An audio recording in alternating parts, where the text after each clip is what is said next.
अस्सलामुअलैकुम everyone, I hope आप सब लोग ठीक होंगे। आज मैं आप लोगों को लॉन्ग क्वेश्चन जो थ्योरी के क्वेश्चन है वो अभी शेयर करने वाली हूँ। प्रीवियस मैंने इंपॉर्टेंट डेफिनेशंस और न्यूमेरिकल्स वगैरह आप लोगों के साथ शेयर की थी, तो आई होप ये वीडियो भी आप लोगों के लिए उतनी ही यूज़फुल साबित हो जितनी प्रीवियस हूँ। और अभी लॉन्ग क्वेश्चन आप लोगों के साथ शेयर करूँगी। पिछली बार ही मुझसे बड़े लोगों ने कंप्लेन की थी कि चैप्टर वाइज बता दें। भैया आप लोग कैसे स्टूडेंट्स हैं, आपने पूरा साल पढ़ा, अभी आपको चैप्टर ही नहीं पता कि ये सवाल किस चैप्टर में से आया है। खैर चलें, आपकी ये डिमांड भी पूरी करते हुए लॉन्ग क्वेश्चंस जो थ्योरेटिकल क्वेश्चंस हैं वो आप लोगों को मैं चैप्टर वाइज ही बता देती हूँ जी।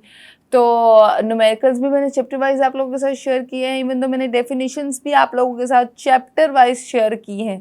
ठीक है, तो मुझे नीचे कमेंट सेक्शन में ज़रूर बताइएगा कि अब आप लोगों की तैयारी कैसी जा रही है। आपको कोई कन्फ्यूजन हो तो आप मुझसे पूछ सकते हैं।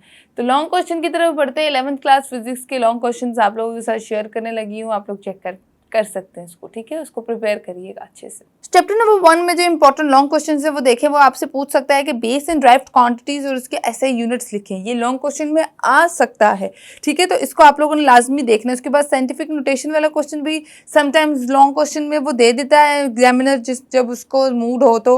और उसके बाद सिग्निफिकेंट फिगर वाला भी लॉन्ग क्वेश्चन में वो पूछ सकता है। उसके बाद एक और इम्पॉर्टेंट लॉन्ग क्वेश्चन है जो इसमें से आ सकता है, वो है प्रिसिजन एंड एक्यूरेसी। ये वाला क्वेश्चन भी वो पूछ सकता है। उसके बाद चैप्टर नंबर 2 के ऊपर आए तो उसमें addition of vectors by rectangular components वाला टॉपिक जो है वो लॉन्ग क्वेश्चन में पूछ सकता है। उसके बाद टॉर्क कई दफ़ा आया है लॉन्ग में। अच्छा, स्टूडेंट्स को लगता है टॉर्क तो लॉन्ग में आ ही नहीं सकता, वो शॉर्ट क्वेश्चन के लिए इंपॉर्टेंट है, मगर टॉर्क वाला क्वेश्चन लॉन्ग में काफ़ी दफ़ा पिछले साल भी आया है। और उसे प्रीवियसली पिछले अगर आप लोग 8-9 सालों का रिकॉर्ड देखें तो टॉर्क वाला लॉन्ग क्वेश्चन में काफ़ी दफ़ा आया है। अच्छा, उसके बाद vector and scalar product with their characteristics वाला टॉपिक पूछा जा सकता है। और उसके बाद इक्विलिब्रियम वाला तो लॉन्ग में आ ही सकता है, ठीक है, ये आप लोगों के ज़हन में होना चाहिए। Equilibrium and it's condition and state से आप लोगों ने एक्सप्लेन करनी है, तो ये आपके लॉन्ग क्वेश्चन है सेकेंड चैप्टर के। चैप्टर नंबर 3 पे आए तो elastic collision is one dimension and it's cases. ये वाला लॉन्ग क्वेश्चन बहुत इंपॉर्टेंट है, आप लोगों ने छोड़ना नहीं है। उसके बाद momentum and second law of motion, ये दोनों मिक्स करके पूछ सकते हैं। मोमेंटम वाला क्वेश्चन आपको सेकंड लॉ ऑफ मोशन के साथ कंपेयर करके पूछ सकते हैं। उसमें आपने डिफरेंसेस भी बता सकते हैं, आप लोग उसके कैरेक्टरिस्टिक्स बता सकते हैं, उसकी explanation, second law of motion की जो भी इक्वेशन है उसको भी आप लोग सॉल्व कर सकते हैं। मोमेंटम का भी इसी तरह एक्सप्लेन कर सकते हैं, तो ये बहुत इंपॉर्टेंट है। उसके बाद प्रोजेक्टाइल मोशन क्या होती है, ये भी पूरा टॉपिक लॉन्ग के लिए भी आ सकता है। उसके बाद range and time of flight, law of conservation of momentum, ये वाला टॉपिक भी लॉन्ग में आ सकता है। तो ये आपके चैप्टर नंबर 3 के हो गए। चैप्टर नंबर 4 पे आए तो work done by variable force, calculation of absolute gravitational potential energy वाला क्वेश्चन लॉन्ग में आ सकता है। उसके बाद एस्केप वेलोसिटी वाला लॉन्ग में आ सकता है। Work done by gravitational field वाला लॉन्ग में आ सकता है। Interconversion of energy, 3 non conventional energy sources, ये वाला क्वेश्चन लॉन्ग में पूछा जा सकता है। चैप्टर नंबर 5 पे आए तो आर्टिफिशियल ग्रेविटी और जियो स्टेशनरी ऑर्बिट्स क्या होती हैं, ये लॉन्ग में लाजमी आ सकता है। उसके बाद देखें prove that F c is equals to m v square by r, ये rotational kinetic energy of disc and hoop है, होप जो होती है वो जो रस्सी, तो ये आप लोग को ये प्रूफ वाला क्वेश्चन भी बहुत इंपॉर्टेंट है, ये पूछा जा सकता है।